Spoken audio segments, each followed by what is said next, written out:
Buenas noches, estimados estudiantes. Buenas noches, doctor. ¿Cómo están? A ver, vamos 25 participantes. Bueno, vamos a avanzar porque tenemos que recuperar varios temas.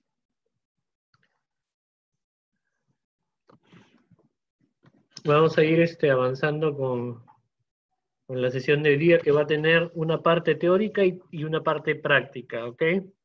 Así que tengan listos su software de Stata y el momento que yo les pida que carguen la base de datos de la subbase de Endes que conversamos la vez pasada, para empezar a correr el análisis que vamos a desarrollar hoy día. Antes de continuar, hay algo que me está preocupando porque estoy revisando los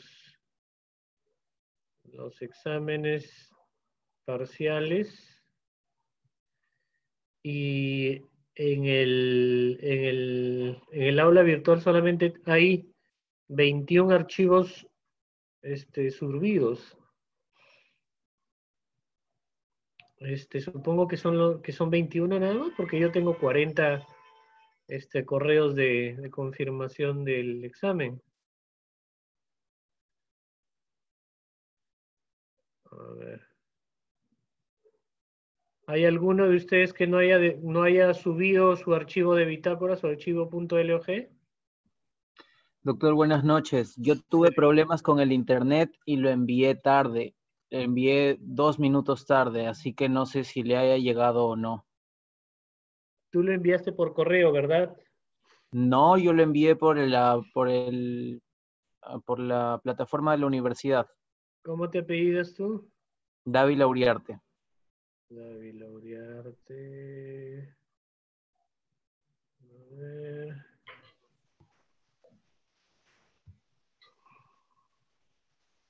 Sí, sí lo tengo. Listo, doctor, muchas gracias. No hay ningún problema. Doctor, y buenas noches.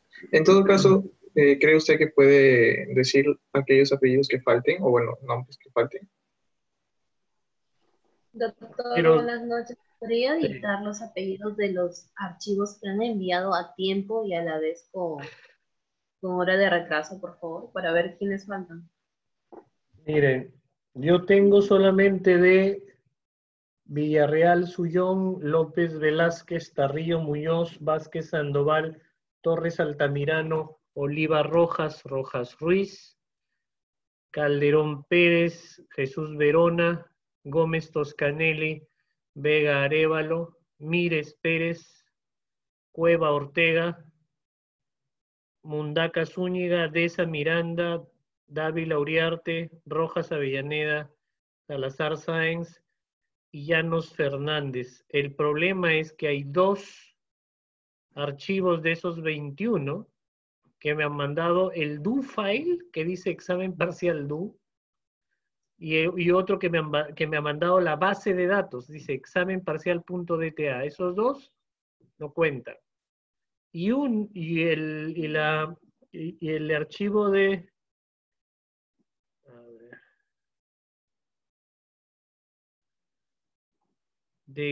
Mírez Pérez dice acceso directo.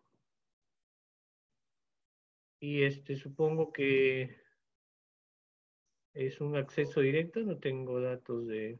A ver, Mírez.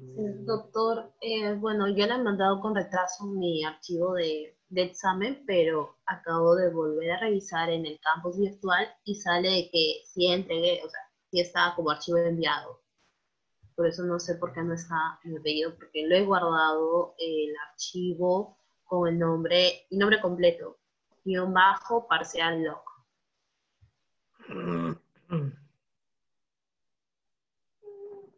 Ya. Por eso quisiera ver si es que cuenta con el archivo de mi examen, porque si quiere le puedo compartir pantalla donde sale de que sí está enviado correctamente. Doctor, yo también envié incluso desde tiempo. No me mencionó. Igual conmigo, doctor, también lo tengo antes de tiempo. Si gusta, le Doctor, compartimos Y no los he pantalla. mencionado, sí. No, doctor, no, no, no nos he mencionado a varios, Sí, incluido. doctor, igual en mi caso, todos, y en mi caso yo he mandado y aparece enviado, solo falta revisar y usted no me mencionó en la lista. Doctor, doctor, envía tarea anterior y ha sido de 3 segundos el retraso.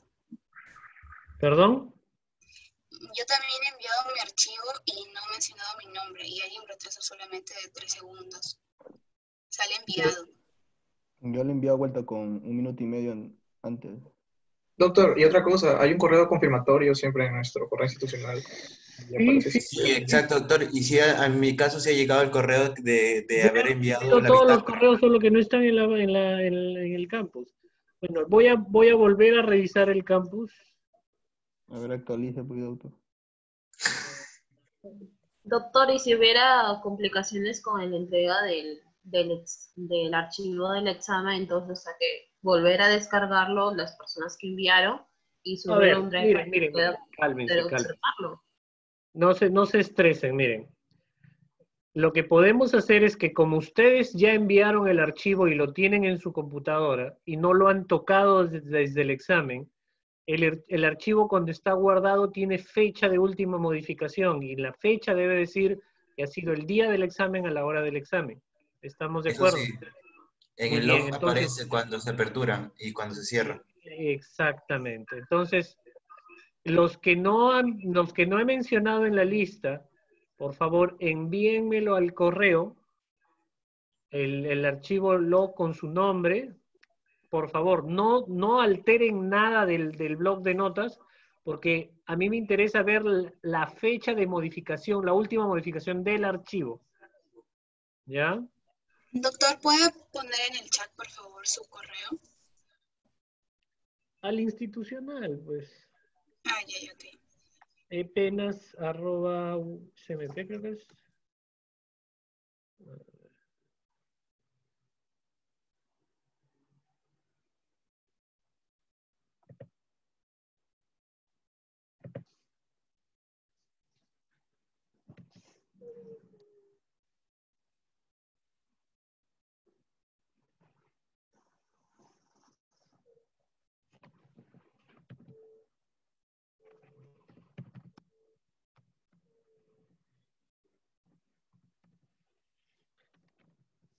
Ahí está. ¿Listo? Y con eso yo creo que todos estamos correctos. Ya yo no he podido completar porque no tenía los logs que faltaban. Yo decía mejor espero que todos estén para no tener problemas al momento de corregir. Así que envíenmelo hoy día mismo para poder ya terminar de corregir sus evaluaciones. Bien, ahora sí vamos a continuar. Vamos a ver.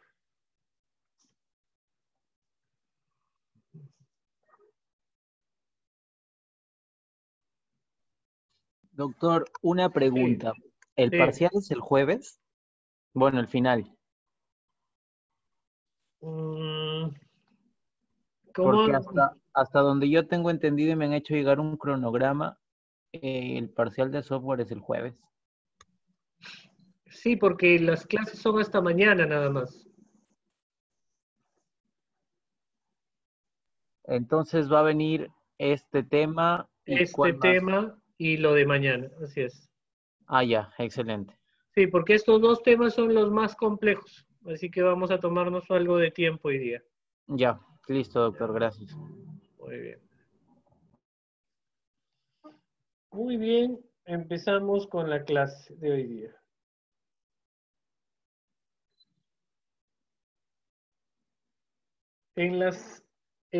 Hasta donde hemos visto en los procedimientos de análisis que hemos desarrollado con el software hasta la última clase,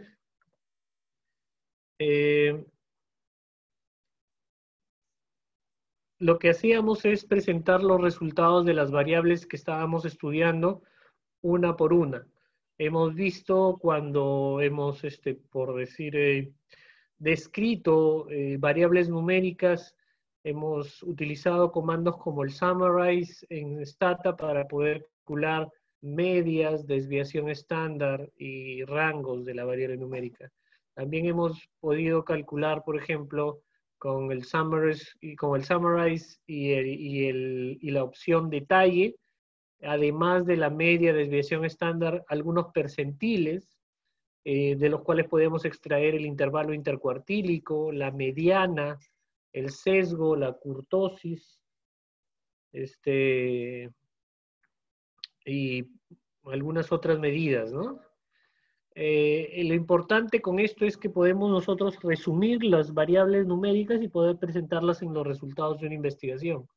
Así también hemos visto los procedimientos que podemos utilizar con el software estadístico para poder presentar variables categóricas, sexo, edad,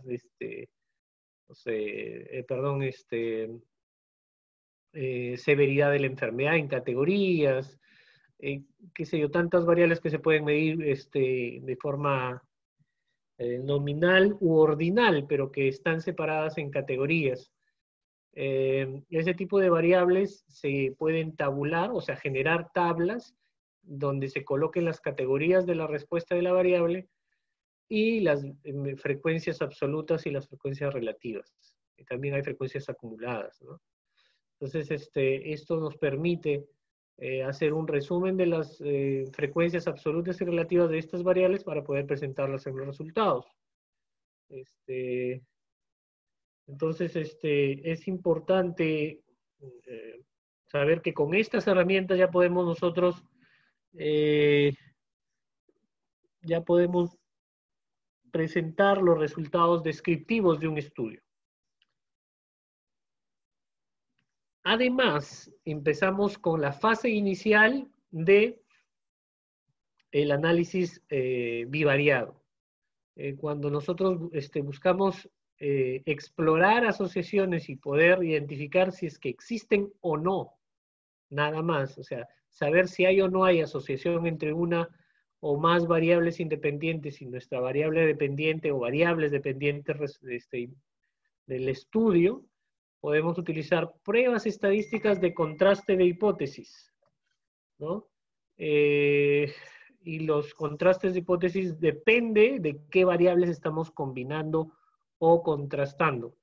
Si estamos comparando dos promedios o medias aritméticas entre dos grupos de comparación, o sea, lo hemos hecho en el Stata, comparar el promedio de edad entre hombres y mujeres, el peso entre hombres y mujeres, o de repente si es que estamos pensando en que, por decir, la variable glicemia difiere en promedio entre los obesos y los no obesos, comparábamos el promedio de glicemia entre obesos y no obesos, y esa es una comparación de medias aritméticas. Entonces, para saber si existen o no diferencias estadísticamente significativas entre esos dos promedios, entre esos dos grupos de comparación, se utiliza la prueba de TED-Student, ¿cierto?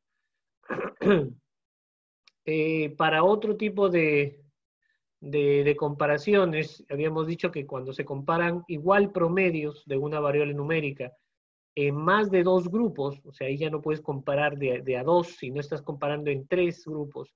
Por decir, estás comparando el nivel de triglicéridos entre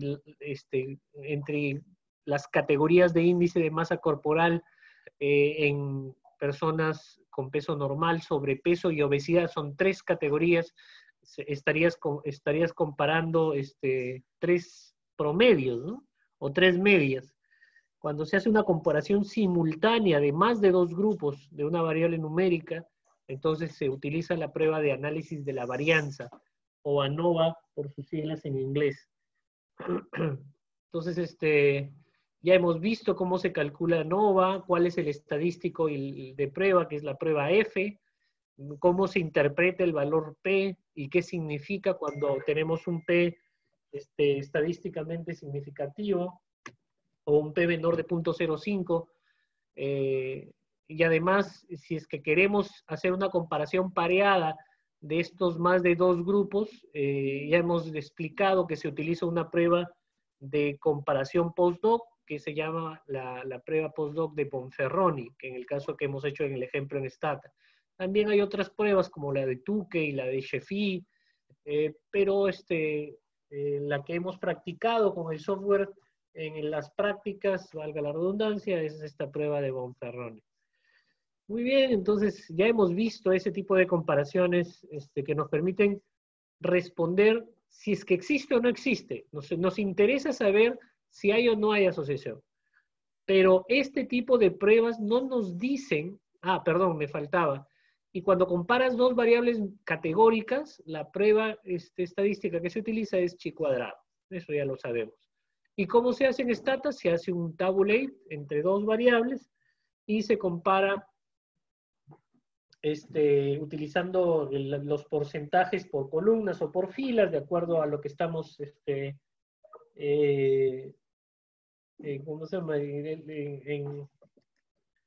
Depende de cómo estemos comparando la variable independiente y la dependiente, y con eso nos da el valor del P. Si es menor de 0.05, quiere decir que sí hay asociación, porque se rechaza la hipótesis nula de no asociación, se acepta la alternativa, y por ende hemos contrastado una hipótesis así. Entonces, ¿cuál es el punto acá que yo quiero que ustedes comprendan? El calcular medidas de asociación, mejor dicho, el contrastar pruebas de hipótesis como T-Student, ANOVA, chi cuadrado, o las otras alternativas no paramétricas como, por ejemplo, las no paramétricas como Kruskal-Wallis, análogo de ANOVA, o Udemann-Whitney para hacer comparación de medianas en lugar de medias, etcétera, etcétera. Lo único que nos responden es la pregunta, ¿hay o no hay asociación? O sea, yo digo, la variable glucosa es diferente entre hombres y mujeres, y la respuesta que te da ese contraste es si hay diferencias estadísticamente significativas o no hay diferencias estadísticamente significativas. Pero ese contraste de hipótesis no nos dice absolutamente nada de cuán mayor o cuánto más grande es una medida de riesgo en comparación con otra. Ni la dirección ni la magnitud de la asociación. Yo no puedo saber, por decir, si yo comparo con una prueba de chi cuadrado, si yo hago una prueba de chi cuadrado para saber si es que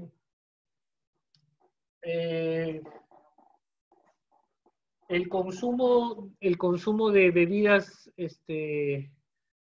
azucaradas está relacionado está asociado a la ocurrencia de infarto de miocardio, por decir un ejemplo así al azar, ¿no?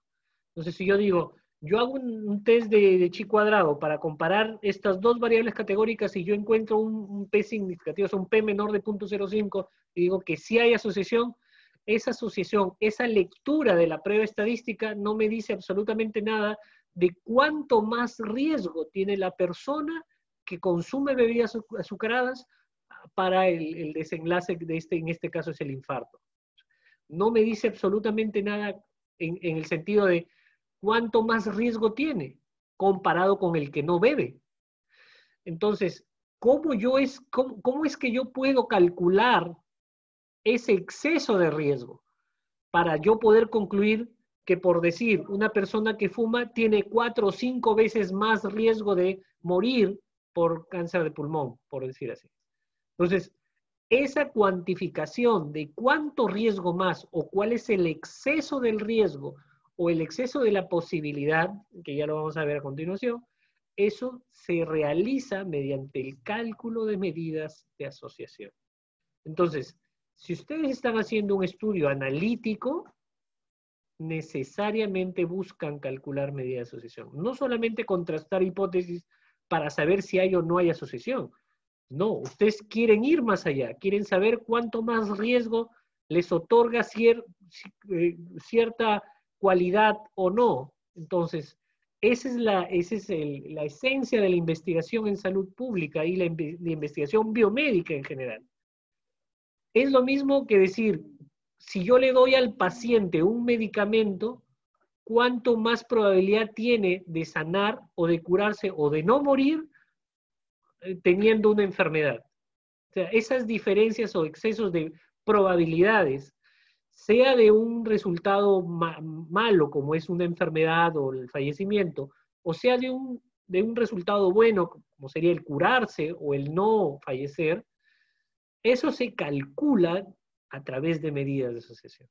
Entonces, es crucial que entiendan bien cómo es que funcionan estas medidas de asociación. Y en la segunda parte de esta clase vamos a ver cómo se calculan usando el software que estamos utilizando, que es Stata. Muy bien, y empezamos.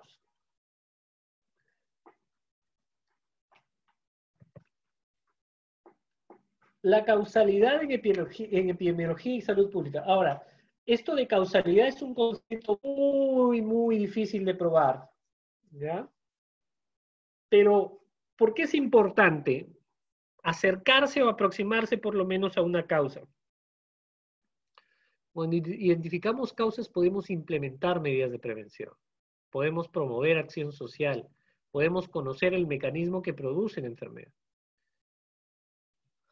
Mucha de la, y esto ciertamente nos ha dado en la cara en los últimos meses, el tema de investigación y sobre todo la especialidad de epidemiología en los últimos años ha sido sistemáticamente infravalorada, ¿no? Pero en los últimos meses la historia o las circunstancias nos han demostrado de cuán necesario es, no solamente para las personas o los médicos que se dedican a hacer salud, mejor dicho, que nos dedicamos a hacer epidemiología y salud pública, pues soy epidemiólogo, sino para los médicos en general. O sea, un médico especialista con una super hiper especialidad debe necesariamente tener por lo menos conocimientos básicos para hacer un uso adecuado de la evidencia. Sin ir muy lejos, todo lo que nos está pasando ahora. Ustedes han visto la cantidad o sea, la monstruosa cantidad de colegas que salen en redes sociales y salen hablando cada barrabasada monumental, ¿no? Diciendo que esta alternativa terapéutica es la panacea que yo he curado, etcétera, etcétera, o que el factor de riesgo de tal enfermedad o el factor de riesgo X para el COVID-19 es porque en mi experiencia, etcétera, etcétera. Entonces, cuando uno comete ese tipo de errores tan terribles, es precisamente por este desconocimiento de cómo funciona la causalidad en ciencias biomédicas, ¿no? Por eso es importante conocerlo. Y lo que vamos a ver ahora son una forma de medir o de aproximarse a las asociaciones, ¿no? En medida de asociación. ¿Qué tipos de medidas de asociación existen? Dependen del diseño, ¿no? En un estudio de corte transversal, los estudios de corte transversal lo que calculan son prevalencias o frecuencias, ¿no es cierto? Entonces, cuando uno calcula prevalencias de una variable que es de tu interés, puede comparar prevalencias entre grupos de interés también. Y por decir, para COVID-19, ¿podemos calcular la frecuencia de muerte entre hombres y mujeres? Claro. Yo podría calcular prevalencia de morir por COVID-19 o frecuencia de necesidad de ingreso a UCI en los pacientes que fueron hospitalizados en hospitales COVID, valga la redundancia, en nuestro país. Y yo calculo del total de 10.000 pacientes que se hospitalizaron, estoy haciendo un ejemplo en general, de 10.000 pacientes, el 54% requirieron atención en una unidad de cuidados intensivos.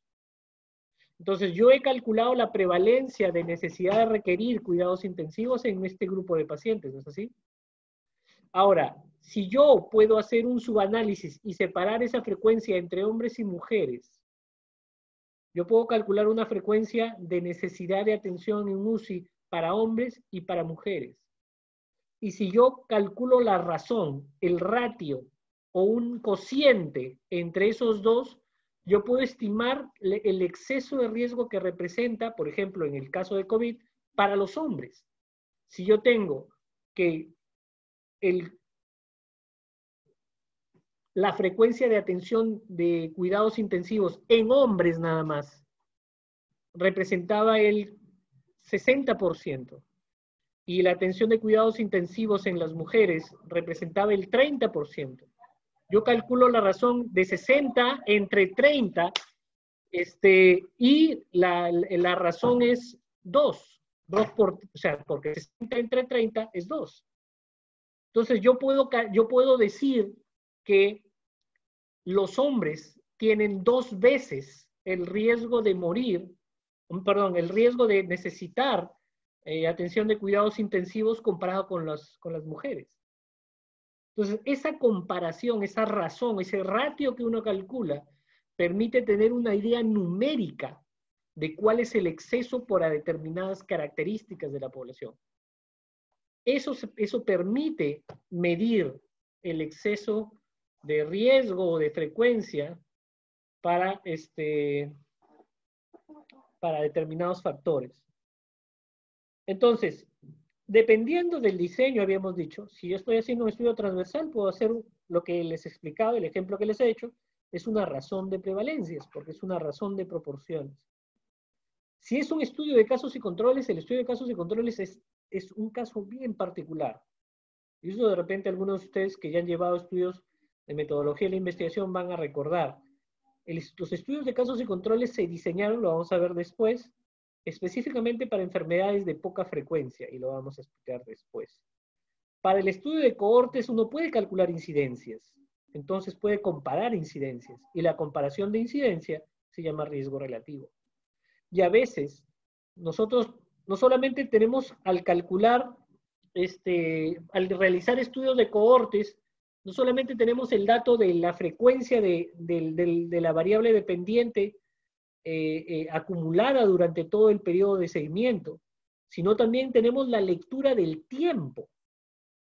Si tú tienes la lectura del tiempo por cada sujeto que ha estado en situación de riesgo y puedes contabilizar el tiempo de los expuestos contra los no expuestos y calcular una razón de eso, eso se llama razón de tasas de incidencia o razón de densidades de incidencia. Y es una magnitud de riesgo que tiene mucha más validez y permite tener una lectura más completa de la magnitud de la asociación o del riesgo que uno pretende medir. Cuando uno hace un ensayo clínico y uno utiliza un grupo de sujetos a los que interviene, a los otros que no, uno puede calcular la diferencia del riesgo. Ya no una razón, sino una diferencia. No lo divides, lo restas. Y esa diferencia se llama riesgo atribuible. Riesgo atribuible es una de las medidas de asociación más infravaloradas también, pero que tiene una relevancia espectacular, no solamente en ensayos clínicos, también en salud pública. Y la otra es la medición del riesgo cuando se cuenta el tiempo en unidades de tiempo para cada sujeto y se compara, así como la razón de tasas de incidencia, pero esta vez se calcula en unidades de tiempo específicas, determinando el tiempo hasta la ocurrencia del evento y lo que se denomina el riesgo instantáneo o hazard, ¿no? Pero eso no lo vamos a ver. Ese es un concepto un poco más avanzado, que para los que quieran desarrollar un estudio de cohortes con tiempo hasta el evento, ahí sí valdría la pena hacer una profundización, pero para términos de este curso no vamos a llegar hasta ese nivel de tiempo hasta el evento. Los que deseen, si gustan, podemos discutir durante el taller cómo se calcula. Yo encantado de la vida se los puedo demostrar para que los que estén interesados en hacer un análisis más profundo de estos datos. Muy bien. Vamos a ver diseño por diseño. Lo que les he explicado tiene que ver con esto, ¿no es cierto? En un estudio de corte transversal se miden todas las variables al mismo tiempo. Yo no sé si es que la exposición ocurrió antes o después del evento, por decir. Y este es un ejemplo clásico, ¿no? Muy, muy clásico. Yo les pregunto, ¿eh? En un estudio, y esto es algo cierto, ¿ya? En un estudio hecho en Gales, en el Reino Unido, se hizo una encuesta para evaluar la frecuencia con la que las mujeres se hacían un autoexamen de mama, ¿ya? Y los sujetos las mujeres que fueron estudiadas o encuestadas, las mujeres que fueron encuestadas reportaron, o sea, la variable que medía la frecuencia de autoexamen de mama tenía las siguientes categorías. Las que se examinaban todos los días, la segunda categoría era mujeres que se examinaban una vez a la semana. En el tercer nivel de la categoría de la variable estaban las mujeres que se examinaban una vez al mes o casi nunca. Entonces eran 3 categorías. Las que se autoexaminaban todos los días, las que se autoexaminaban una vez a la semana y las que se autoexaminaban una vez al mes o casi nunca. Esas 3 categorías. Entonces las encuestaron y las mujeres iban respondiendo. Y además midieron en la misma encuesta una escala para medir ansiedad, ¿no? Y la ansiedad solamente era dicotómica, o tenías ansiedad o no tenías ansiedad. Entonces, los investigadores encontraron de que las mujeres que se autoexaminaban todos los días tenían proporción, o sea, la proporción en ese grupo de ansiedad era muy alta. Entonces concluyeron que el hecho de autoexaminarse muchas veces o muy frecuentemente la mama estaba asociada o podría haber generado ansiedad. Entonces, esa era la conclusión. Yo les pregunto a ustedes, y por favor, abran su micro para contestar, o activen su micro, perdón, para contestar. Yo les pregunto, ¿está bien la conclusión? El autoexaminarse muy frecuentemente, como lo decían los resultados, ¿habría generado ansiedad en las mujeres? ¿Qué opinan? ¿O es que piensan que puede haber otra? Sí. ¿Qué opinan?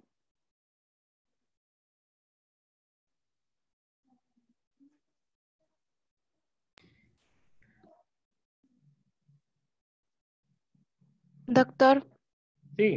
yo creo que las mujeres que se autoexaminaban todas las semanas, o sea, tenían ansiedad y el examinarse todos los días era como una manifestación de la ansiedad. O sea, no es que el autoexaminarse haya provocado la ansiedad, sino que la ansiedad se manifestaba mediante esa manera y mediante otras formas, claro.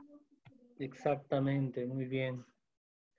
Y saben, o sea, ¿y qué es lo que nos lleva a concluir ese ejemplo?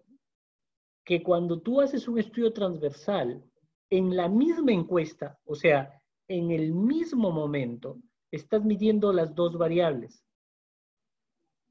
En una misma encuesta, o sea, en el corte transversal, en un mismo momento, mides exposición y resultado. Y por el hecho de medir las dos variables en el mismo momento, ¿tú tienes idea de cuál fue primero?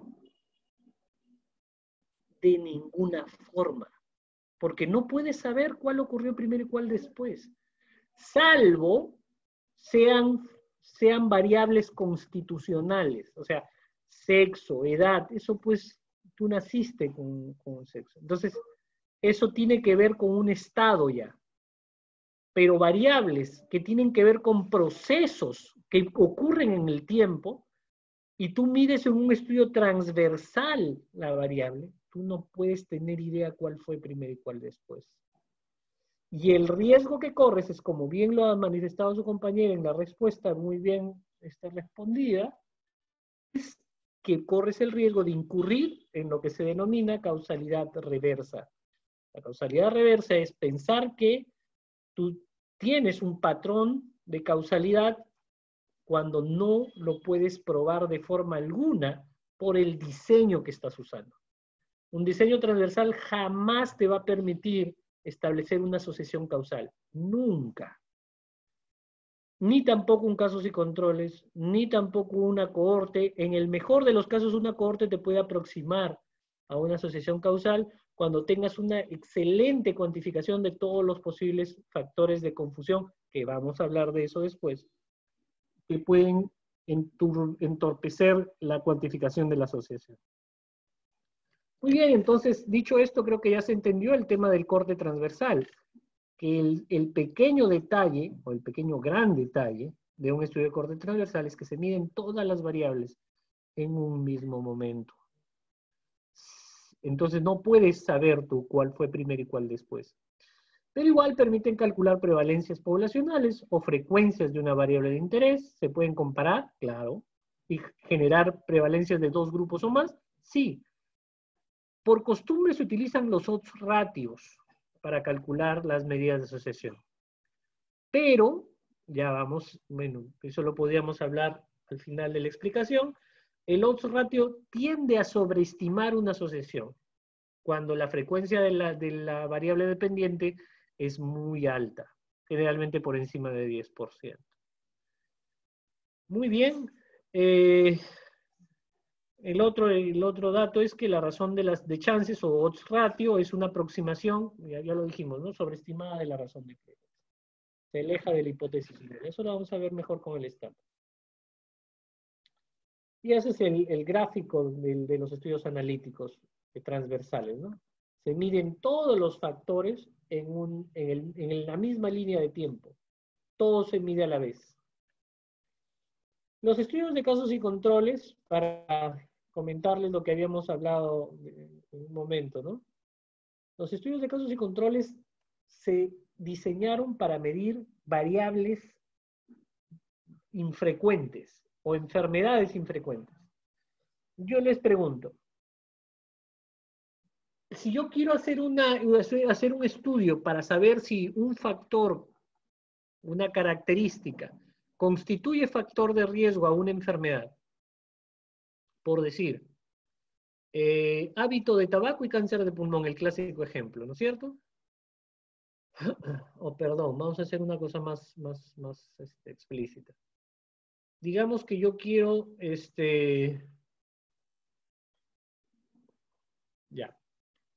yo quiero saber si es que el tipo de dieta, ¿ya? El tipo de dieta, el tipo de dieta afecta el peso al nacer en gestantes. Entonces, yo evalúo gestantes en el yo capto para mi estudio gestantes en el primer trimestre de la gestación, lo más temprano posible. ¿Ya? Y las estudio y las sigo. ¿Estudio qué estudio? El factor. Estudio su dieta. Y su dieta yo la divido, solo por el ejemplo lo estoy haciendo, no quiere decir que sí se mida, pero es para el ejemplo. Y yo determino que la dieta puede ser hipercalórica, normocalórica o hipocalórica. ¿Ya? Entonces, para mí es la variable de interés. El tipo de dieta y su efecto, o si es que causa o no problemas en el recién nacido en términos de peso.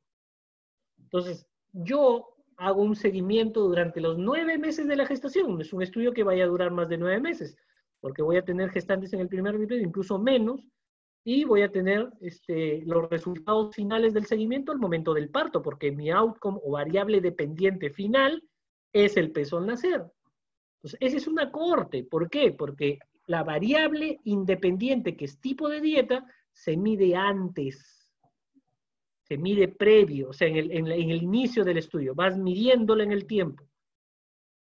Y el out como variable dependiente, ¿no? La variable resultado, cuando nace el bebé.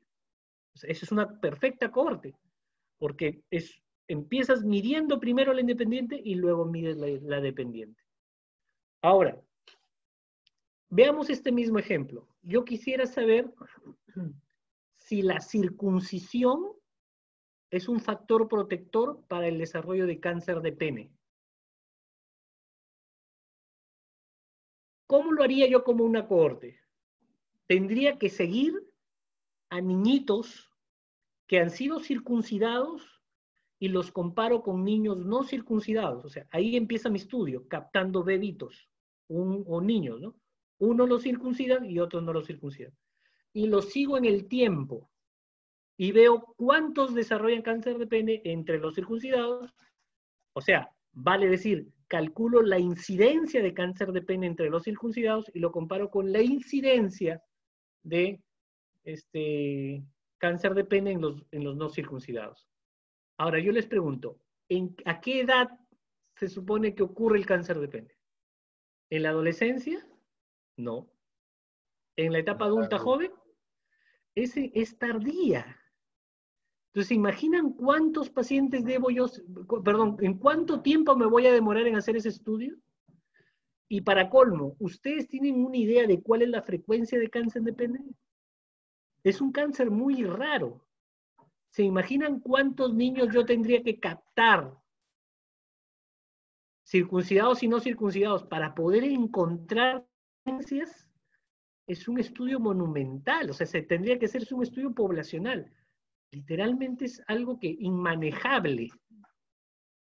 Entonces, en ese tipo de circunstancias, cuando tenemos enfermedades muy poco frecuentes o tenemos exposiciones que se prolongan en el tiempo y que al final la variable dependiente se mide mucho después del inicio de la exposición, en ese tipo de estudios se buscó una alternativa.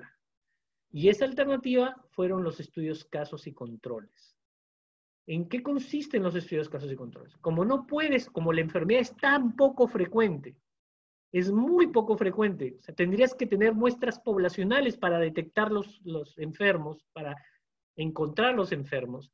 Tú empiezas más bien con la dependiente, o sea, empiezas a capturar casos y los comparas con los controles.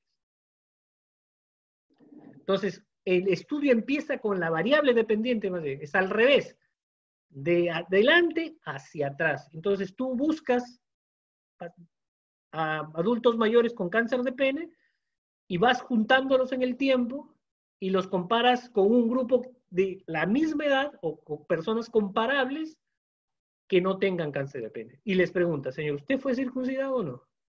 Y mides la exposición de la circuncisión en el pasado.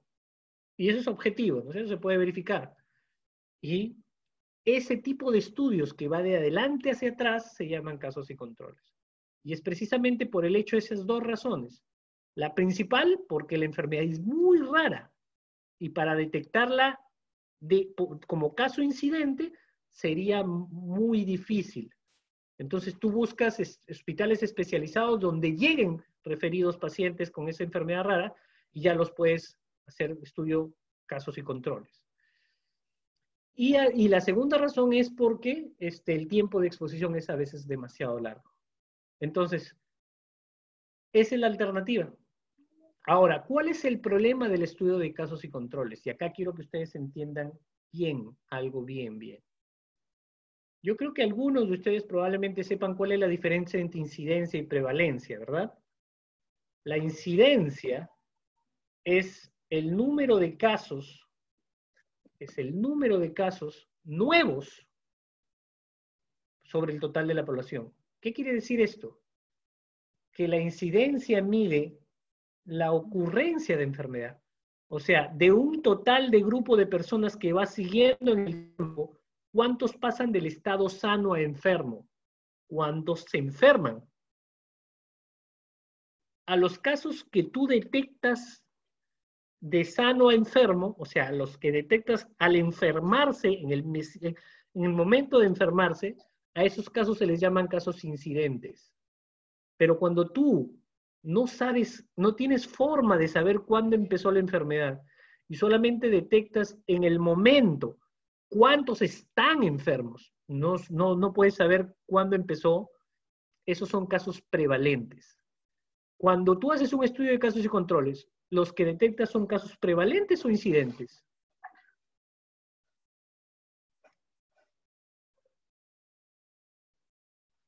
Prevalentes, doctor. Prevalentes. Exacto, son casos prevalentes. Entonces, en un casos y controles, ¿puedes calcular incidencia? No. No se puede calcular incidencia. Además, como son enfermedades poco frecuentes o muy poco frecuentes, tú recolectas enfermos en una cantidad calculada por un tamaño de muestra. Tú calculas en tu software y te dice, para hacer el análisis necesitas 150 casos versus 150 controles. O sea, es una cantidad fija. A partir de esa cantidad fija, ¿tú puedes calcular una prevalencia? Tampoco, a menos que hagas un estudio de casos y controles poblacional, que es bien difícil de hacer. Entonces, la mayoría de estudios de casos y controles solamente puedes calcular, no puedes, o sea, en la mayoría de casos y controles no puedes calcular ni incidencia ni prevalencia. Ahí la pregunta es, ¿y ahora quién podrá ayudarnos? O sea, ¿y ahora qué comparamos? ¿Cómo comparamos el exceso de riesgo? Porque cuando hablamos de incidencia, tú puedes comparar la incidencia entre hombres y la incidencia entre mujeres, como lo vimos en el caso de COVID, ¿no es cierto? El exceso de riesgo, o sea, el 60% de hombres requieren UCI versus 30% de mujeres requieren UCI. Comparas, divides y te sale 2. Y tú dices el doble de riesgo es en hombres que en mujeres. Pero cuando no puedes calcular ni incidencia ni prevalencia, ¿cómo comparas? ¿Qué haces? Y ahí viene una fumada alucinante de los investigadores que hicieron estos primeros estudios, que crearon el odds ratio. El odds ratio no es una razón de probabilidades, es una razón de chances. Y chance, o odds, el término en inglés, esa es una razón de probabilidades. ¿Y cómo se calcula? El odds ratio, por definición, es posibilidad que un caso se encuentre expuesto sobre la posibilidad de que un control esté expuesto. ¿Por qué? Porque tú mides la exposición entre los casos y mides la exposición entre los controles. Entonces, de esa forma, mejor dicho, de una forma indirecta, se calcula el odds ratio, que también da cuenta del riesgo o del exceso de riesgo. Muy bien. Aquí vamos a ver algo más. ¿Tienen alguna duda hasta acá?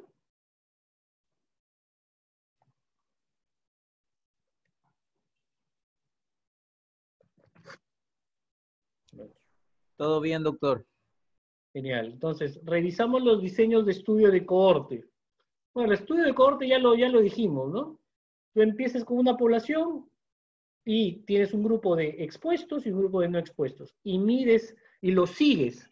Y vas siguiéndolo en el tiempo y ves cuántos de los expuestos desarrollan la enfermedad o desarrollan una variable de interés y lo comparas con la cantidad de sujetos que desarrollan la enfermedad en el grupo de no expuestos. Y comparas. Por lo tanto, mides la incidencia de la enfermedad o del outcome entre los expuestos contra o versus la incidencia de la enfermedad entre los no expuestos.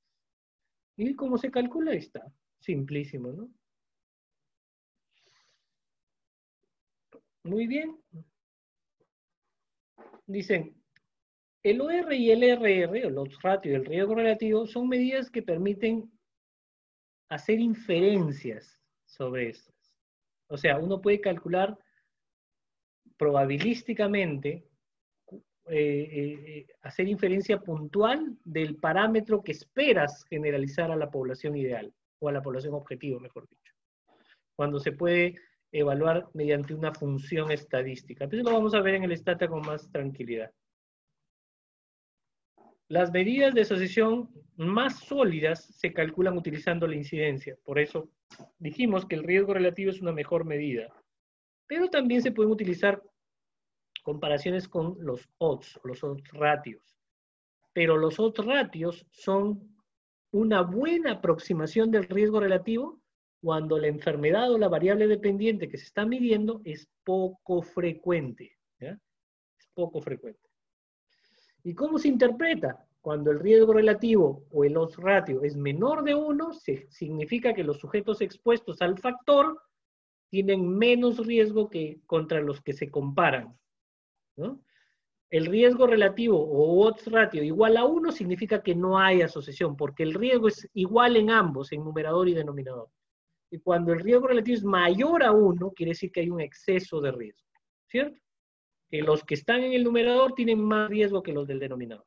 O sea, por lo tanto, los expuestos tienen más riesgo que los no expuestos. Muy bien. Eso quiere decir que va desde, o sea, de 0 a 1 es el factor protector, de 1 hasta el infinito es el factor de riesgo. Y eso es un tema bien interesante de discutir, ¿no?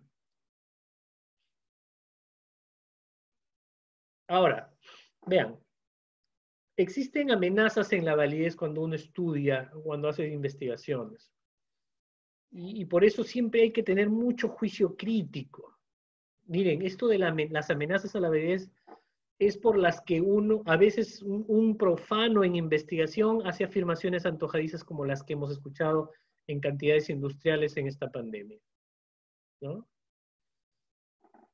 Estudios mal hechos que algunas personas los consideran como la prueba irrefutable del éxito de una intervención para controlar la enfermedad por coronavirus.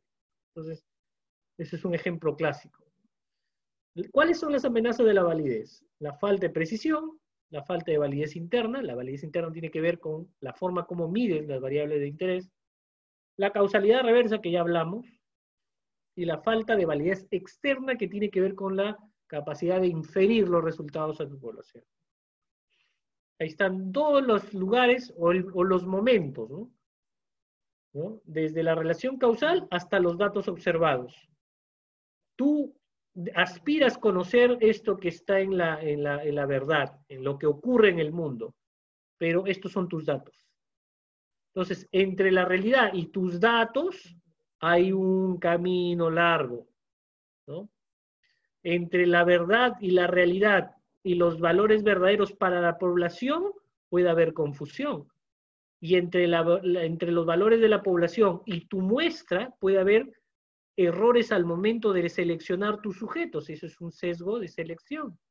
Y ya una vez tomada, si es que tu muestra está bien tomada y tus sujetos representan bien a la población, pero mides mal, o sea, tus datos observados están con error, ese es sesgo de información.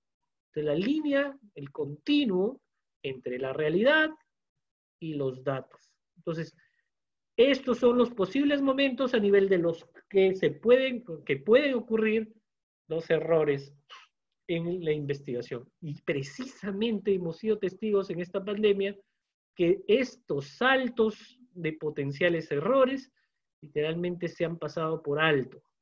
Y el desconocimiento de estas potenciales amenazas a la validez de los estudios y constituyen uno de los más grasos errores de un lector acrítico de evidencia científica. Entonces, para eso hay que saber dos conceptos, el sesgo y la confusión. El sesgo es un error sistemático de la verdad. O sea, al ser error sistemático es un error que se repite sistemáticamente, valga la redundancia, en uno de los procedimientos de la investigación, ¿no? Si es que tú, por ejemplo, vas a hacer un estudio de nutrición, donde vas a pesar niños y tallarlos, y utilizas una balanza descalibrada, esa balanza descalibrada va a darte lecturas erróneas en cada uno de los sujetos que midas. Entonces, tú mides un niño, ocurre un error de medición. Él usa la misma balanza, viene otro niño y se repite el error, y se repite el error, y se repite sistemáticamente el error. Eso es un sesgo. O por decir, tú quieres hacer una investigación con estudiantes de medicina y tú quieres extrapolar o generalizar los resultados a todo el universo de estudiantes de medicina de la región Lambayeque, ¿no? Para medir, por ejemplo, adicción al Internet. Y yo hago mi muestra, selecciono mi muestra y solamente selecciono estudiantes de la Facultad de Medicina de la Universidad Pedro Ruiz Gallo. Y yo pregunto, al seleccionar solo sujetos de una universidad nacional, yo estaré sacando pacientes, o sea, sujetos para poder hacer generalizaciones a una población total de estudiantes, o es que yo al seleccionar sistemáticamente sujetos de un subgrupo no representativo de la población, estoy sesgando mis resultados. Es un tipo de sesgo que se llama sesgo de selección. Entonces esa es la importancia del sesgo. El sesgo, una vez que lo cometes, si no es muy grave, puedes tratar de generalizar los resultados y asumir las limitaciones. Pero el sesgo se tiene que evitar. Porque una vez cometido, no hay nada que cambie la realidad. Si tu estudio está sesgado desde el inicio por un sesgo de selección o por un sesgo de información, no hay nada que te salve de ese error. No hay forma de salvarlo. Y literalmente, si tu estudio está muy sesgado, no vale. Por eso el sesgo se tiene que evitar. ¿Ya? Se tiene que evitar. Y en circunstancias se puede implementar estrategias al momento de desarrollar el estudio para reducir la probabilidad de sesgo. El sesgo están los dos ejemplos que les he dicho, el sesgo de selección y el sesgo de información. El sesgo de selección, cuando los individuos que se estudian no son representativos de toda la población, lo hemos dicho. Por ejemplo, el sesgo preferencial de sujetos por ser casos o controles, por estar expuestos o no. Ese es, en los estudios de casos y controles, lo más difícil es la selección de casos, pero más los controles, ¿no? La autoselección del voluntariado son tipos de sesgo de selección, el sesgo de no respuesta, cuando sistemáticamente los que no te responden es por una variable que está relacionada a las variables de estudio, y eso es un sesgo también que puede arruinar literalmente el estudio, el sesgo de rechazo, el trabajador sano, etcétera, etcétera. Y el sesgo de información es cuando mides, ¿no?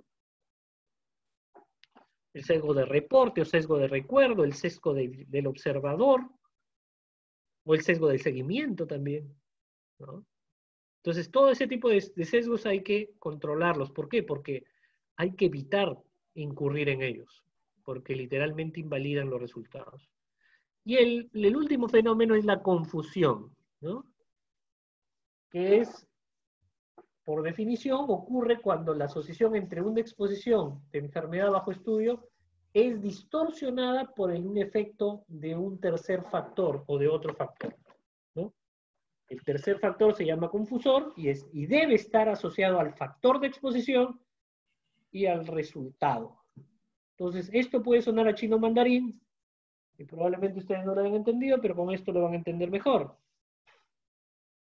En un estudio realizado en mujeres de Wickham, en Inglaterra, entre el año de 1972 y 1994, está el estudio, Van der Pump et al. En 1996, publicado en 1996, se siguió, o sea, se hizo el seguimiento a mujeres durante 20 años. ¿Ya? En este grupo de mujeres que se siguieron durante 20 años, se cuantificó las mujeres que fumaban. ¿Ya? O sea, una de las variables independientes era si fumaba o no fumaba, ¿no?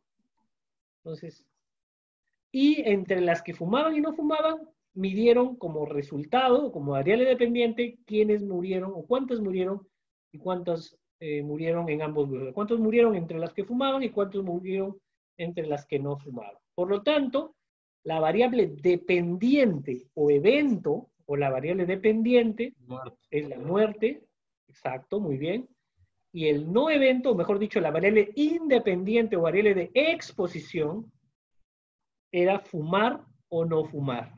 ¿No es cierto?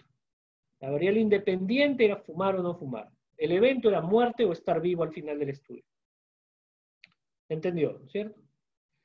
Entonces, para graficarlo mejor, tenemos las dos variables.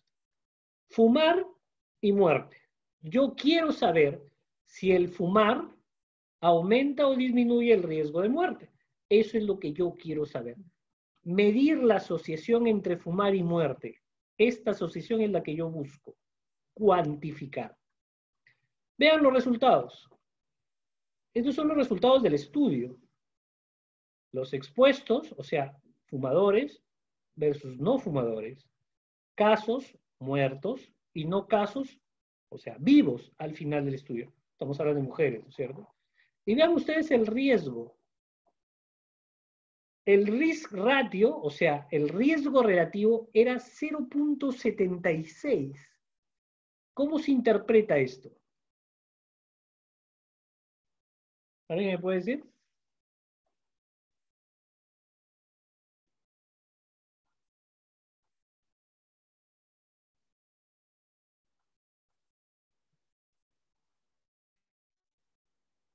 A ver, creo que hay en el chat, alguien se ha animado a decir.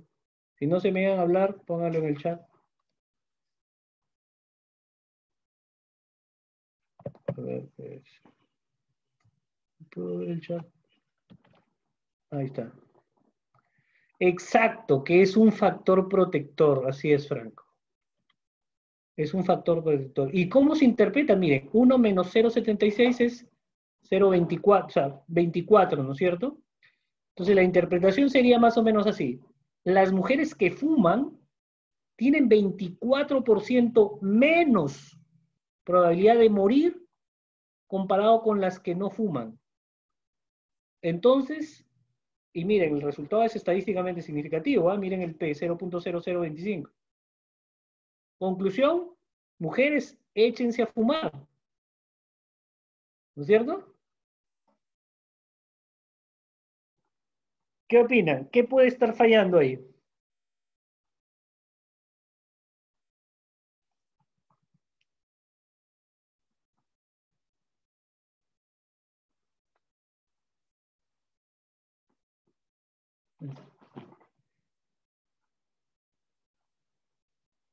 ¿Qué puede estar pasando ahí? Pudieron haber otras causas de muerte. Ajá. Buena respuesta. Puede haber otra causa de muerte no cuantificada, ¿no? Puede ser. Claro que no se está considerando. ¿Qué otra opción? El número de casos y no casos no debería ser más equitativo. Es que este es un estudio de cohortes, no es casos y controles. Solo que por un tema del software sale casos y no casos. Pero en realidad es un estudio de cohortes, lo hemos dicho, son 20 años de seguimiento. Son casos incidentes. ¿No? O sea, del total de 1.314 mujeres estudiadas, 369 se murieron. Y 945 permanecieron vivas al final del estudio. Ajá. Yo les pregunto algo, miren.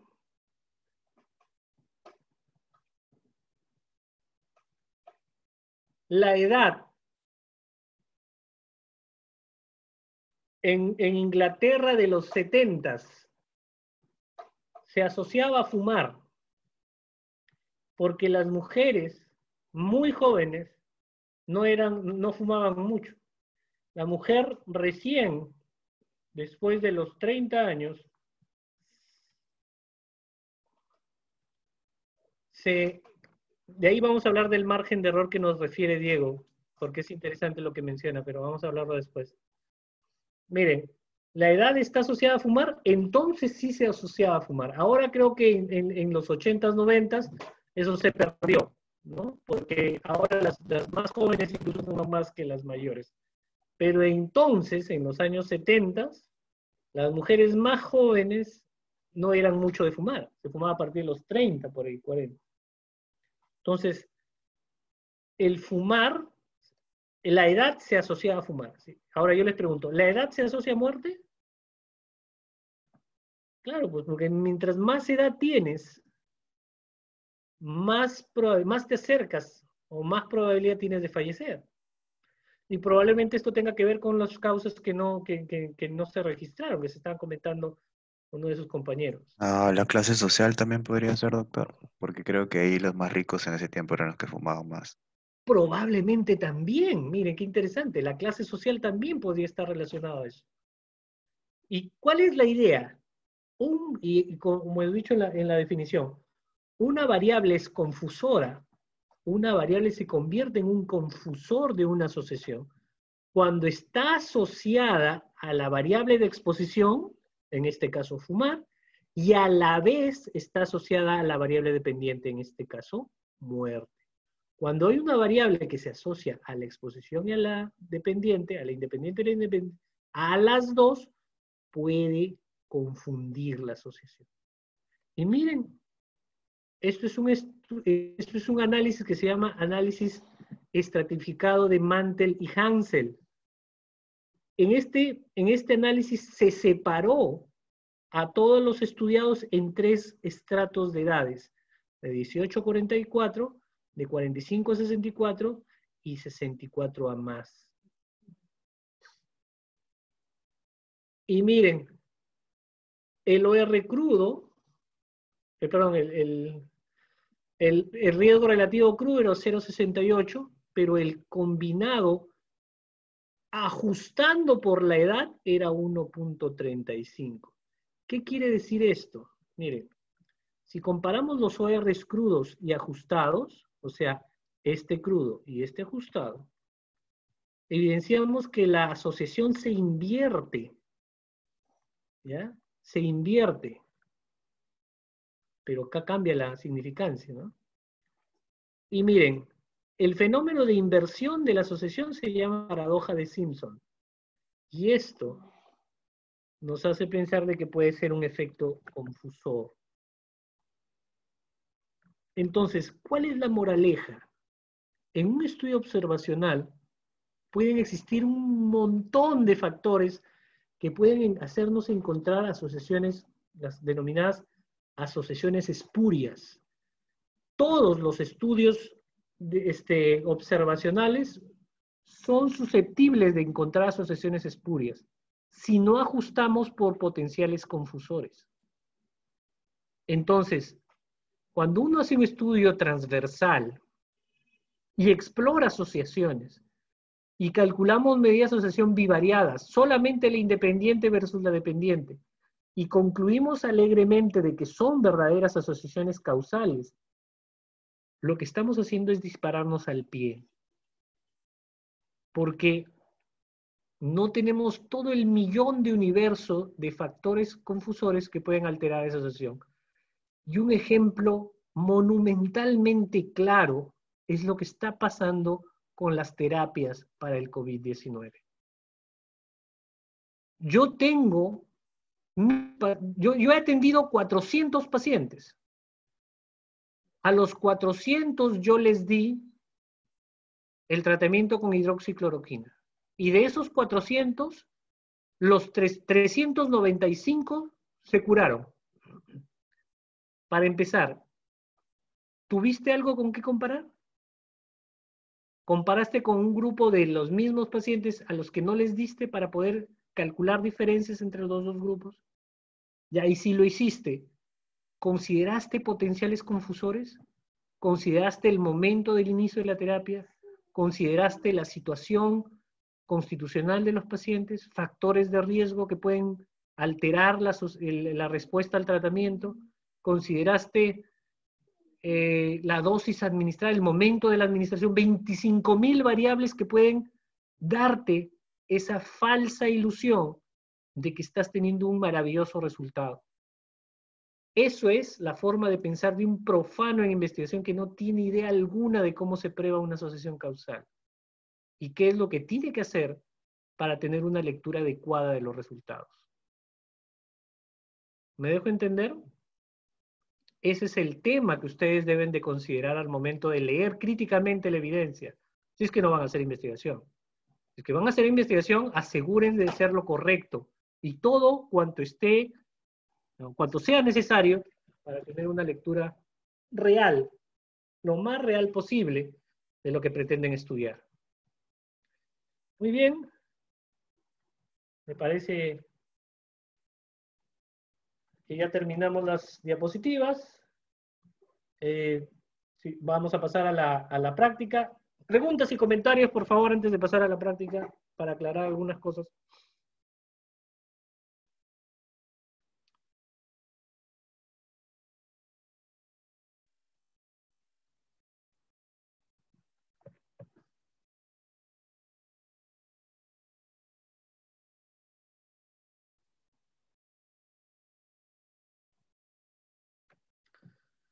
Al final de la clase revisamos los archivos de bitácora, por favor.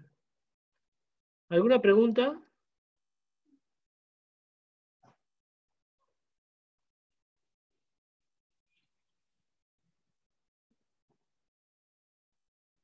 Muy bien, no hay preguntas.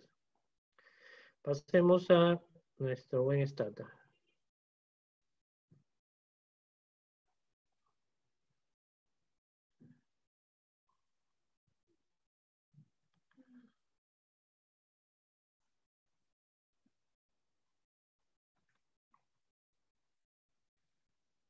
Muy bien, acá estamos.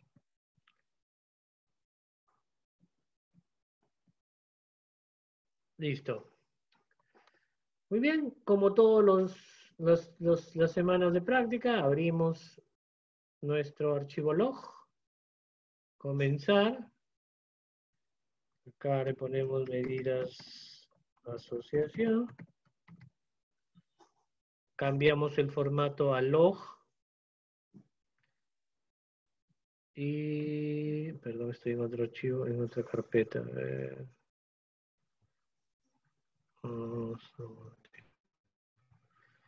Listo, software estadístico, clases. Perdón, acá en logs. No, eso no es logs. Acá lo ponemos medidas asociación y guardamos. Listo, ya tenemos guardado acá. Vamos a abrir la base de datos. Ya les dije que vamos a utilizar la base de EndesUSMP.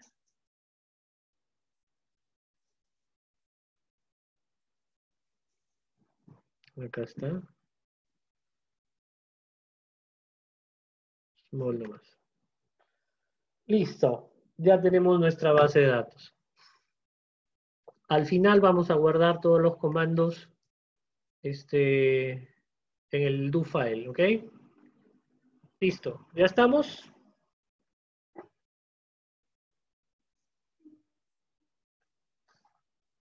Bueno, voy a asumir que ya están todos ustedes listos. Empezamos. Primero, como siempre, para recordar, vemos qué variables tenemos, ¿no es cierto? Con describe. Esto es una base de 1200 mujeres con variables de edad, tipo de residencia, educación, raza, nivel socioeconómico, si fuma o no fuma, estado civil, edad de inicio de relación sexual, categoría de anemia, peso, talla y si tiene o no tiene anemia. ¿De acuerdo? Listo. Muy bien. Vamos a crear una variable que sea índice de masa corporal. ¿Ya? El comando para crear una variable, hemos dicho, es generate. Generar, ¿no es cierto? En inglés. ¿Ya? Pero también le puedo poner gen, ¿no es cierto? Con las 3 primeras letras, gen. La variable la voy a crear como IMC. Perdón, vamos a ver en qué. Vamos a ver un ratito cómo está la variable. Ah, ya, está en metros, perfecto. En metro y kilogramos. Muy bien. Entonces, nuevamente, gen, generar, la variable la voy a llamar IMC, que va a ser igual al peso sobre talla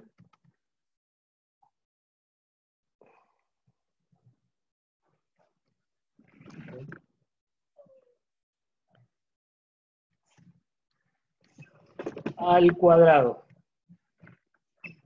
Ya les he dicho que este símbolo, que es como una B invertida, es elevado a la potencia D, ¿no? Y 2 es elevado al cuadrado. Listo. Ya creé, ya ustedes se fijan en la situación de variables, ahí está IMC, ¿no? Entonces yo la etiqueto, label bar, IMC, le voy a poner índice de masa corporal.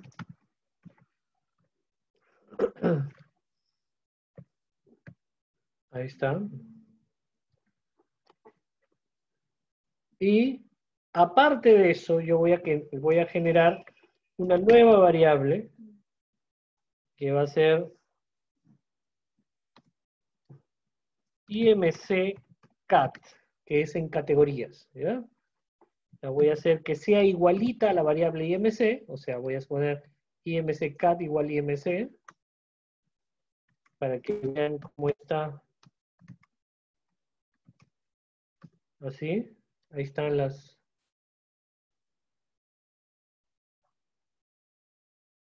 ¿Por qué está así?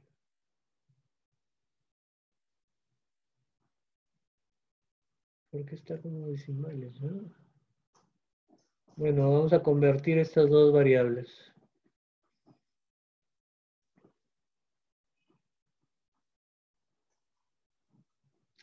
Ah, ya. Tendría que multiplicarlas por 10.000. Ambas.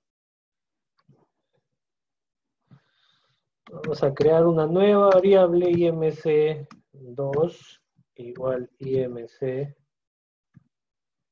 por 1000. A ver.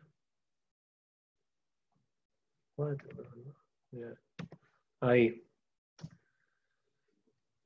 Igualito IMCK2.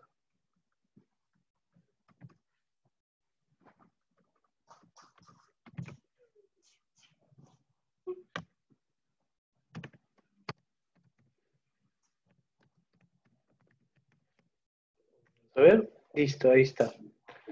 Ahí está corregido con los valores correspondientes, ¿no? De IMC. Muy bien. Sí se entendió lo que he hecho, ¿no? Generar primero esta variable, debido a que lo multiplicado tiene decimales, muchos decimales, se ha corrido la coma decimal cuatro valores, ¿no? Al yo poner cómo estaban, para ver las variables,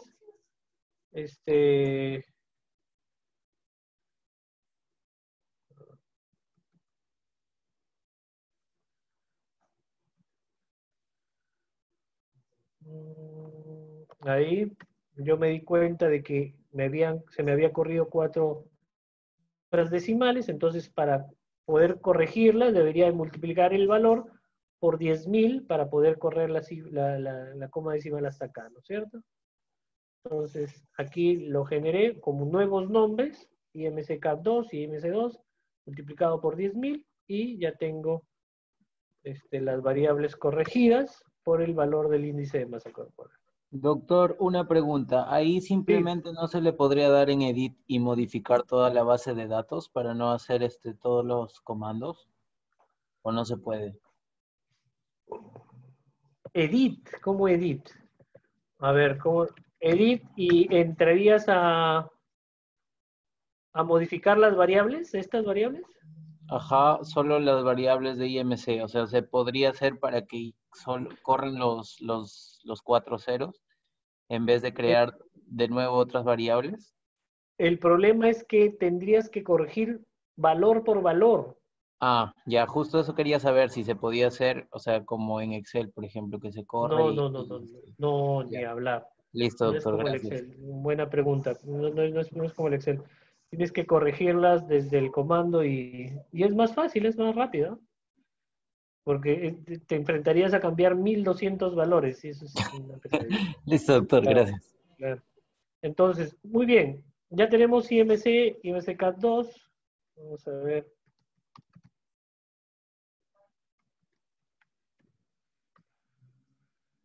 Muy bien. Vamos a reemplazar IMC-CAT 2, ¿ya? Le ponemos replace IMC-CAT 2 igual 1, ¿ya? Vamos a poner que reemplace en la variable IMC-CAT2, o sea, el IMC categoría 2, y que le ponga el valor de 1 a todas las observaciones si cumplen el siguiente criterio, ¿no? ¿A partir de cuándo se considera sobrepeso? 25, doctor. Perfecto. Entonces decimos que si IMC2 es menor a 25. ¿Está bien? Entonces yo digo, reemplace stata usted en la variable IMC-CAT2 y asígnele el valor de 1 si es que a esas observaciones la variable IMC2 es menor de 25. Entonces stata va a cambiar 653 observaciones. Luego, nuevamente digo, reemplace en IMC-CAT2, o sea, en la variable que estoy categorizando, y póngale el valor de 2 si es que el IMC es mayor o igual de 25 y el IMC es menor a 30, ¿está bien? O a 35, perdón, 40, ¿no?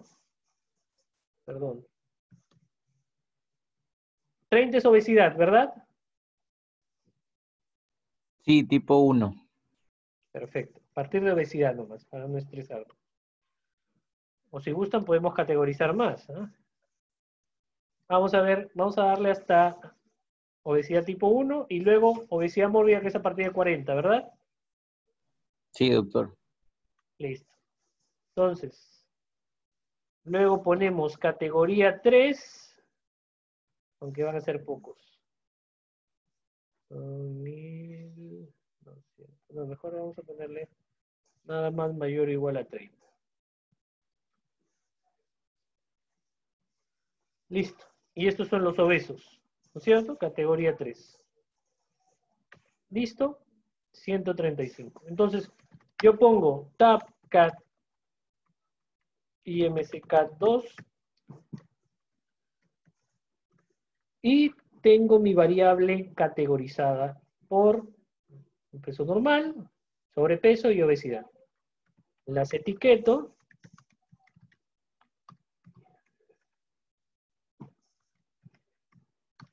Uno es normal,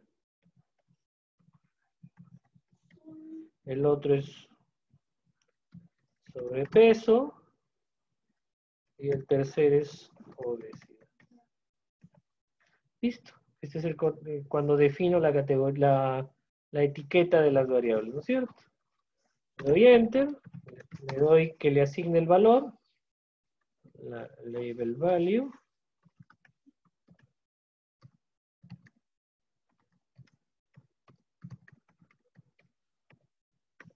Y ahora sí le vuelvo a dar la tabulación y ya está. Ya está etiquetada y categorizada, ¿no es cierto? Muy bien. Terminado esto, yo quisiera saber si es que el peso está asociado a anemia. Eso lo vimos en los ejercicios anteriores, ¿no? Voy a ver si es que la categoría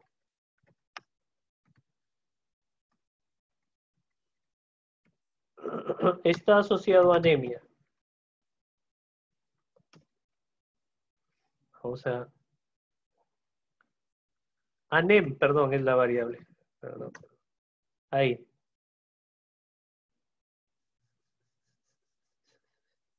Ese es el tabulado. Y la tabla cruzada, cuando yo hago una tabla cruzada de categoría de índice de masa corporal y anemia, es no anémicos y anémicos, ¿no es cierto? Ahora, ¿yo cómo comparo la prevalencia o la frecuencia de anemia entre las categorías de peso? ¿Cómo podría comparar el porcentaje de anémicos entre estas categorías? ¿Cómo tendría que calcular los porcentajes? ¿Por columnas o por filas?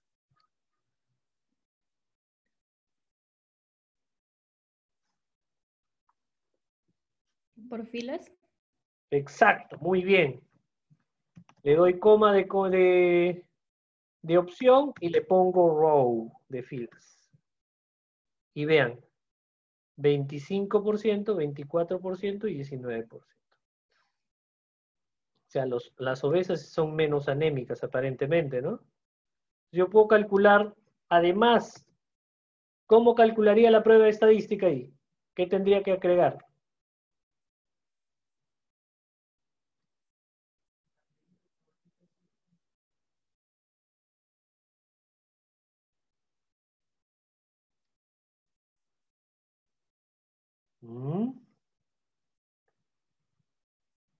¿Cuál fue su pregunta, doctor? Para calcular la prueba estadística de chi cuadrado, ¿qué tendría que hacer ahí? ¿Qué tendría que agregar?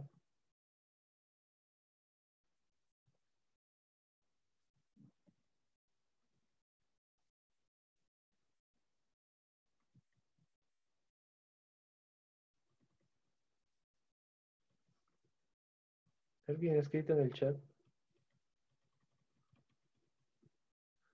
Sí, chidos, exacto. Ya habían puesto en el chat, muy bien.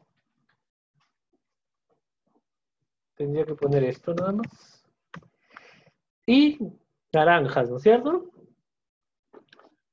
No hay asociación. Probemos con nivel socioeconómico.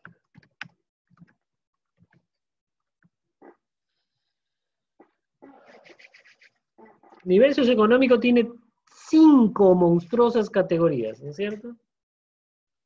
Son bastantes. Si hacemos una tabla cruzada, igualito.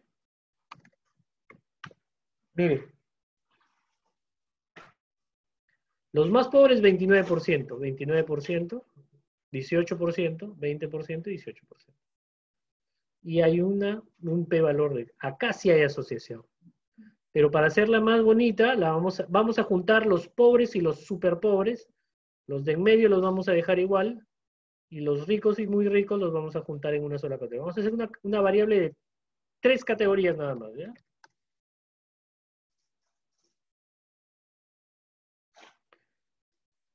Entonces,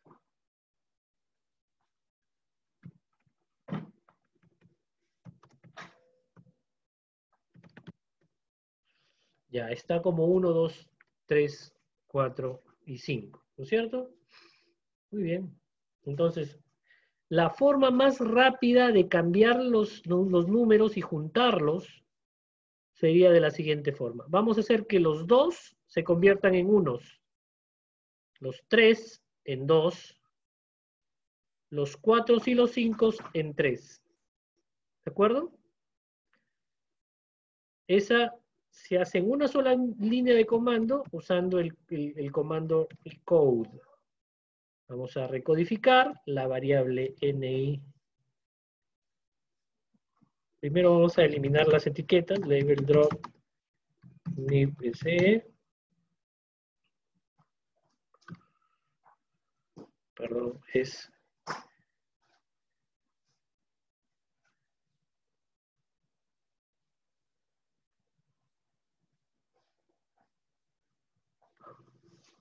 Bueno, está sin etiquetas.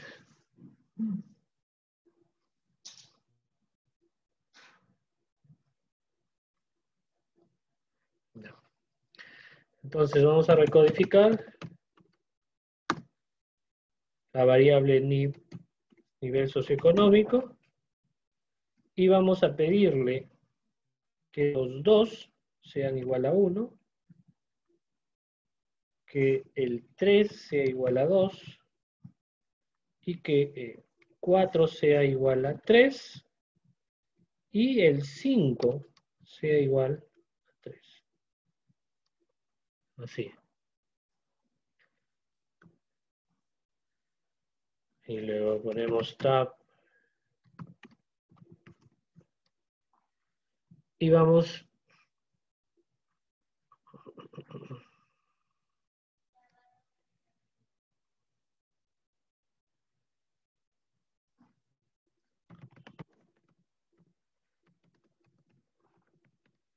creo que ya está pasando la factura de mi Stata.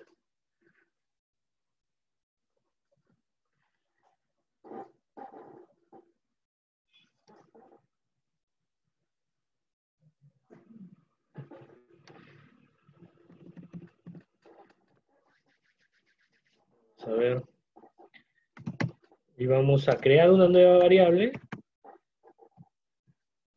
que le vamos a llamar niveles socioeconómico 2 y lo vamos a hacer igual al nivel socioeconómico. Socioeconómico 2 y aquí ya le vamos a generar las etiquetas. Nivel socioeconómico 2 va a significar 1, van a ser pobres, 2, clase media y 3, ricos. Vamos a poner a ricos, si no, clase alta. ¿Ya?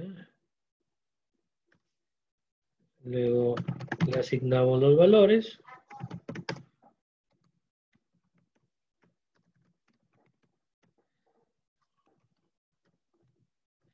Y finalmente comprobamos que ya se hayan asignado las etiquetas correctamente. ¿Listo? Listo. Entonces, nuevamente,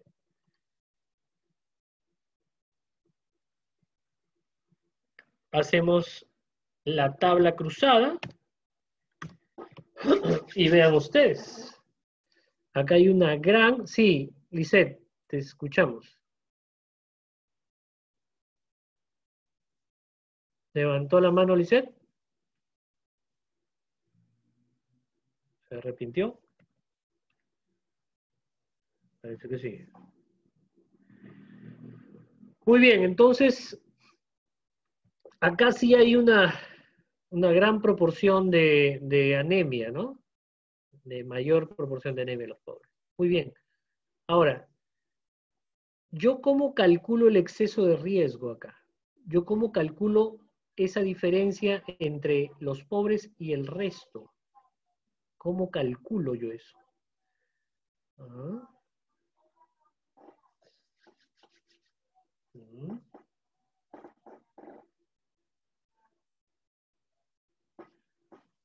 Ahí tenemos varias formas. Y la forma para calcular una medida de asociación es utilizando los modelos de regresión. ¿Ya? Los modelos de regresión. Los modelos de regresión, hay modelos de regresión lineal, que lo vamos a desarrollar con mucho detalle mañana. ¿Ya? Pero el modelo de regresión es la base de los modelos de análisis multivariado, utilizando el método de mínimos cuadrados ordinales.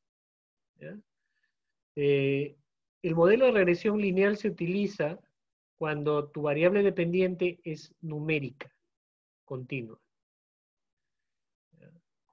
Pero en este caso, nuestra variable dependiente, ¿qué es? Es la anemia, ¿no es cierto? Es si tiene o no tiene anemia. Entonces, en estos casos lo que se utiliza es un modelo de regresión que se llama modelo de regresión logística, o para el caso de los riesgos relativos, el modelo de regresión de Poisson.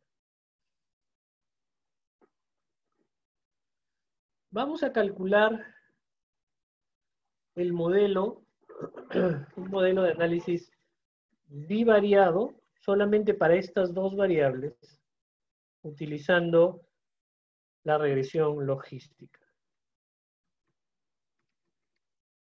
¿No? El comando es logistic, anem, y luego la variable independiente, nifsec2.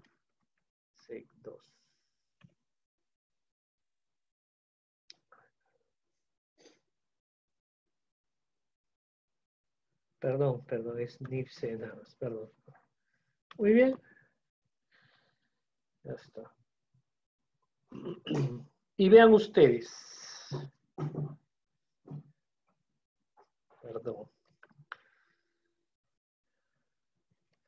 Cuando ustedes ponen simplemente la variable dependiente anem, está muy bien, porque la primera, en el comando de Stata es logistic, y le están diciendo a Stata, calcula un modelo de regresión logística, con la variable dependiente va primero, en este caso es anem, que es tener anemia o no, y en el segundo lugar va la variable independiente. Pero cuando ustedes colocan así de frente, lo que les va a salir es un solo coeficiente, un solo odds ratio. Y es porque Stata considera que la variable nivel socioeconómico 2, en esas tres categorías que tiene, asume que es una variable numérica. Entonces, para evitar, sobre todo cuando tienen variables independientes de tres categorías, lo más importante es agregarle al comando este prefijo, xi. Y al final, en la variable independiente se pone i punto para que Stata se dé cuenta que esta variable independiente tiene más de dos categorías. Si yo hago esto, inmediatamente ya Stata me calcula estos de acá. Vean ustedes. Este nivel socioeconómico 2 son los de clase media. Y este nivel de acá de 3 son los ricos. ¿Por qué? Porque estos dos grupos se están comparando contra el nivel 1, que es el nivel socioeconómico de los más pobres. ¿Qué?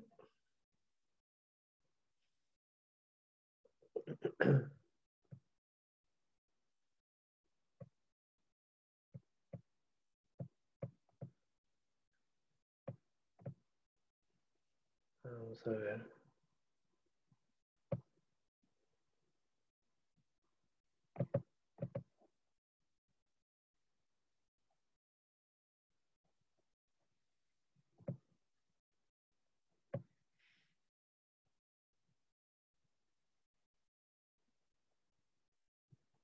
Así es. Entonces, estos son los odds ratios. ¿Cómo se interpreta esto? Que una mujer de clase media tiene menos riesgo de padecer anemia comparada con la pobre. ¿Cuánto menos? Yo resto esto de 1. 1 menos 0.55. Me saldría 0.45. 0.45 multiplicado por 100 sería 45%. Por lo tanto, ¿cómo interpreto yo? Las mujeres de clase media tienen 45% menos riesgo de padecer anemia comparada con las personas pobres, con las mujeres pobres. Y las mujeres de clase alta tienen 51% menos riesgo o menos probabilidad o posibilidad, en este caso, por el cero odds ratio, de padecer anemia comparada a las más pobres. Aparentemente esto puede resultar paradójico, ¿no es cierto? Porque se supone que los más ricos deben tener menos riesgo. Pero el tema es que el tamaño de muestra de los pudientes, en este caso, es mucho menor que las otras dos categorías. Por lo tanto, probablemente no este grupo esté subestimado en la muestra. Y eso da cuenta incluso en el valor del valor P, ¿no? Es 0.002. En cambio, el otro es mucho, mucho más pequeño Y por lo tanto, este valor es más significativo. Se percibe en el tamaño del intervalo de confianza. Muy bien, ¿se entendió la forma como se interpreta el odds ratio? Doctor, una Sí, pregunta. ¿Ahí por qué sería menos riesgo? ¿Porque el OR es menor a 1? exactamente. Y es Ya. lógico, porque tú esperarías que los de clase media y los de clase alta tengan menos riesgo que los pobres, ¿no? Porque los pobres tienen más que esto. Ahora, lo que podemos hacer es invertirle la codificación. Cambiarlo para que todos más bien se comparen con la clase alta. Y vas a ver que los pobres van a tener mucho más riesgo que esto. Pero es simplemente una cuestión de codificación. Se puede hacer, ¿eh? Doctor, otra Sí. pregunta. Ahí ¿dónde está el OR de la clase baja? Solo hay 2 y 3. Buena pregunta. Es que no puedes calcular un OR para clase baja porque siempre la primera categoría es contra quien se compara. Si tú te das cuenta, un OR o un riesgo relativo es una razón. O sea, es una comparación entre dos. Y generalmente comparas el numerador versus el denominador. En este caso, Ya. estos son los numeradores y el denominador es la otra, Ya, la listo, categoría doctor. más baja. Gracias. Muy bien.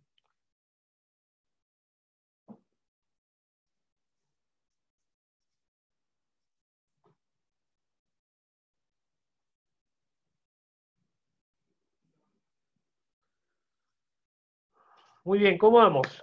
¿Alguna otra pregunta?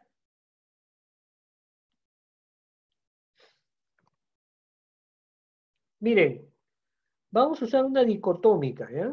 Vamos a ver si es que fumar está asociado a la anemia.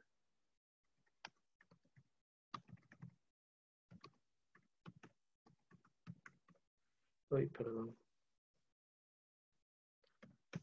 Ay. Oh, pero este está... Ay, qué insoportable. Hay que recategorizar esto de acá, porque son muy poquitos sujetos. No va a servir. Creo que en la otra práctica voy a cambiar de base porque esta base está muy, muy pobre. Vamos a ver qué otra variable.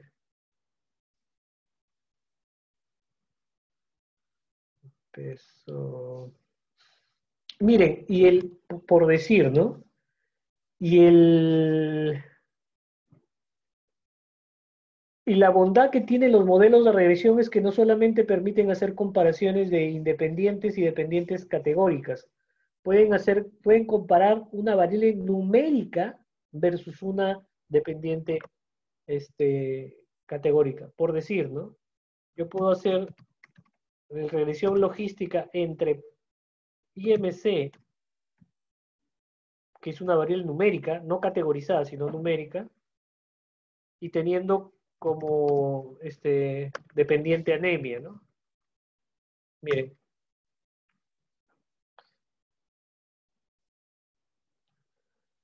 ¿Y cómo se interpreta este odds ratio? Pero acá hay que tener cuidado porque hay que comprobar linealidad, etcétera, etcétera. Miren. El odds ratio es 0.97, ¿no es cierto?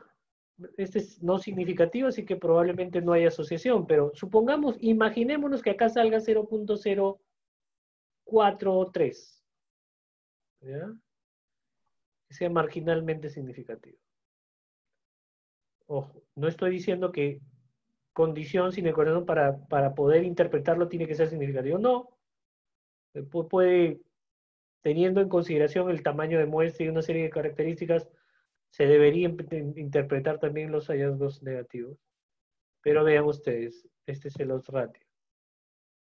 Y yo veo que es 0.97, o sea, quiere decir que la diferencia es menos 3%, ¿no es cierto? Para llegar a 1.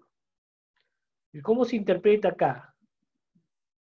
Quiere decir que por cada unidad del índice de masa corporal que se incrementa en la mujer, la chance de padecer anemia se reduce en 3%.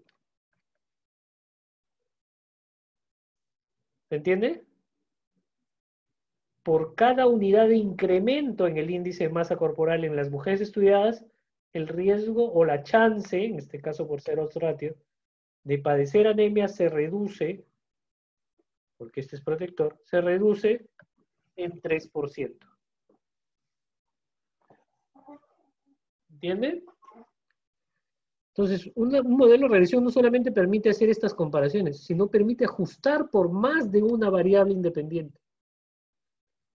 Y por ejemplo, para el ejemplo de la edad, cuando uno podría, por decir, logistic, en el caso del ejemplo que les puse, muerte, ¿no? De la corte, pero en este caso sería Poisson o algún modelo de regresión apropiado para una corte, ¿no?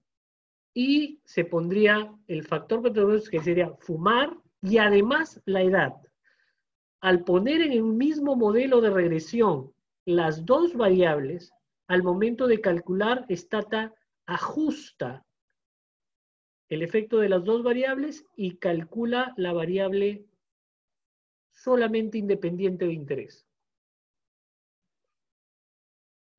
¿Estamos de acuerdo? Bien. Miren, la clase de hoy día ha sido fundamentalmente para que entiendan el tema de las medidas de asociación. Hemos calculado medidas de asociación. Para la próxima clase no vamos a tener teoría, va a ser pura práctica, 2 horas, como hoy día. Ahorita estamos 10 para las 10.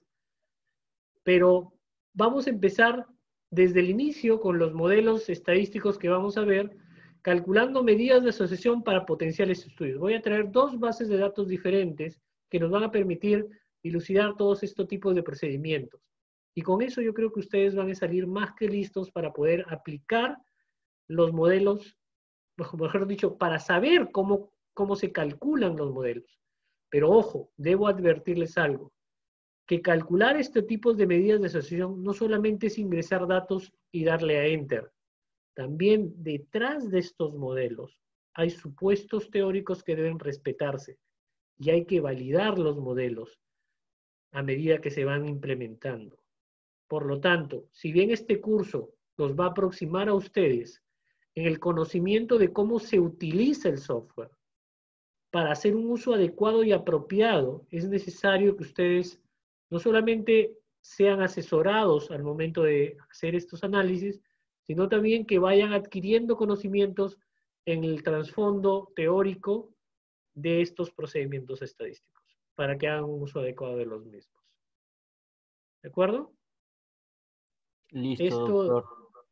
Esto es un mundo interminable.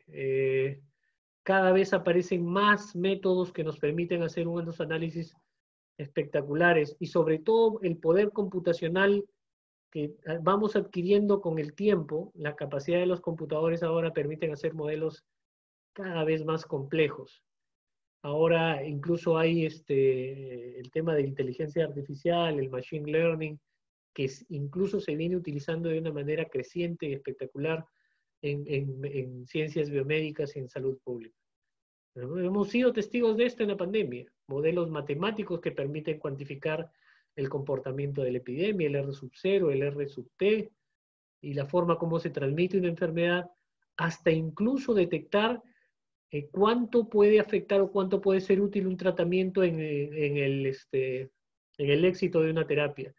Los modelos, por ejemplo, paramétricos para hacer análisis de supervivencia o regresiones paramétricas para ver la efectividad de terapias en cuidados intensivos o incluso en el mismo VIH o enfermedades transmisibles y no transmisibles, han surgido en los últimos años gracias a estos procedimientos analíticos.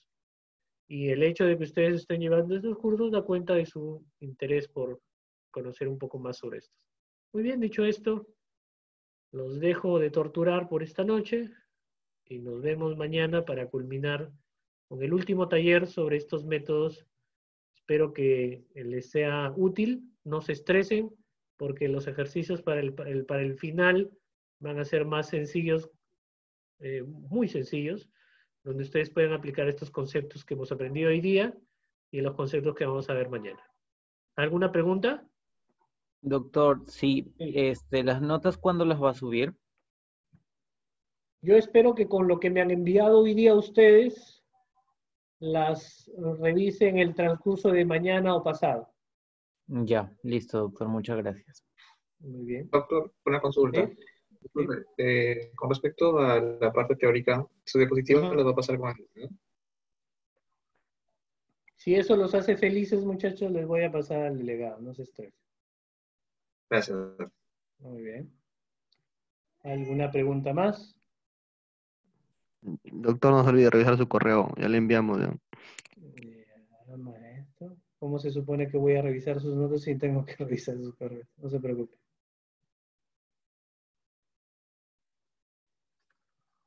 Muy bien. Entonces, ¿eso es todo? Gracias por su atención. Buenas noches.